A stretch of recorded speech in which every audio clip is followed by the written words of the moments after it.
Hello বন্ধুরা, তোমরা সবাই কেমন আছো? আমিও ভালো আছি। এখন বাজে রাত 2টো 3টা নাগাদ। যেহেতু আমার এক্সাম আছে সেই জন্য সারা রাত ধরে পড়তে লাগিয়ে দিয়েছি। আমি যত মনে হচ্ছে যেন সকাল হতে আছে, মনে হচ্ছে এটা হয়নি সেটা হয়নি, এই যে বই খাতা ছড়ানো ছিটানো পড়ে আছে, একবার জল খাই একবার শুই, এই করতে করতে সারা রাত কেটে যায়, ঘুমানো আর হয় না। তারপরে 5টার দিকে উঠে স্নান টান করে 6টার মধ্যে খেয়ে রেডি হয়ে পুজো হয়ে সব কিছু রেডি। এবার আমি গাড়ি আসবে, গাড়িতে উঠবো, পরীক্ষা দিতে যাব।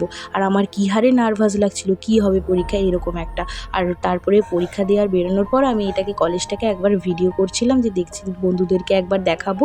তারপরে পরীক্ষা দিয়ে বেরানোর পর ওআরএস খেয়ে তারপরে বাড়ি চলে এলাম। এটা ছিল তারপরে নেক্সট দিন একদিন।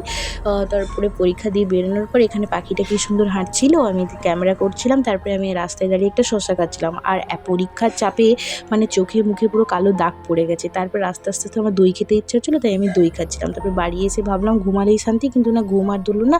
বিকেলে বসে আমার মিষ্টি খেতে হচ্ছিলো, মিষ্টি খাচ্ছিলাম। তারপরে একদিন ছুটি ছিল, একদিন ছুটি থাকার পর এটা ছিল তারপরে নেক্সট দিন। সেদিন আমি ব্ল্যাক কালারের কুর্তি পরে রেডি হয়ে গেছিলাম। এটা ছিল আমার লাস্ট দিনের এক্সাম। তারপরে এক্সাম দিয়ে দেওয়ার পর আমি আবার একবার ভিডিও করছিলাম কলেজটা, কিন্তু যে জায়গায় আমার এক্সাম পড়েছে ওই জায়গাটা দাঁড়িয়ে আমি ক্যামেরা করছিলাম। তারপরে কী হয়েছিল, রাস্তায় আঙ্কেল রেখেছিল নিম গাছ, নিম গাছ থেকে নিম পাতা তুলছিলাম। কেন জানি না, মার নিম পাতা খেতে খুব ভালো লাগে, সেই জন্য সেই কচি কচি নিম পাতা দেখে মার নিম গাছ খেতে ইচ্ছে, মানে নিম পাতা খেতে ইচ্ছে হচ্ছিলো। তারপরে আমি একটা খাবারের হোটেলে ঢুকেছিলাম। ওখানে হচ্ছে গ্রাম্য পদ্ধতিতে খাবার হয়, তাই আমার খেতে ভালো লাগে, তাই জন্য ওখানে ঢুকেছিলাম। ঢুকে আর আমার খাবারের ভিডিও করা হয়নি, এত খিদে পাচ্ছে, 3টে বাজতে যায়, তাই জন্য আমি খেয়ে নিয়েছি আগে। তারপরে ওখানে যেন পুকুর আছে, এই পুকুরেই আমি হাত ধুবো ঠিক করি, যেহেতু আমাদের শহরের দিকে সেখানে তেমন একটা আমাদের বাড়িতে পুকুর নেই। তো এখানে সাইডে জল ছিল হাত ধোয়ার মতো, কিন্তু আমার মনে হচ্ছিলো না এই পুকুরেই হাতটা দিই, তো সেই জন্য আমি পুকুরে নেমে হাত ধুচ্ছিলাম, কত মাছ যেতে। তারপরে হাত ধোয়ার পর তারপরে আমি ওপরে উঠে এখানে দেখতে পেলাম লজ্জাপতি গাছ।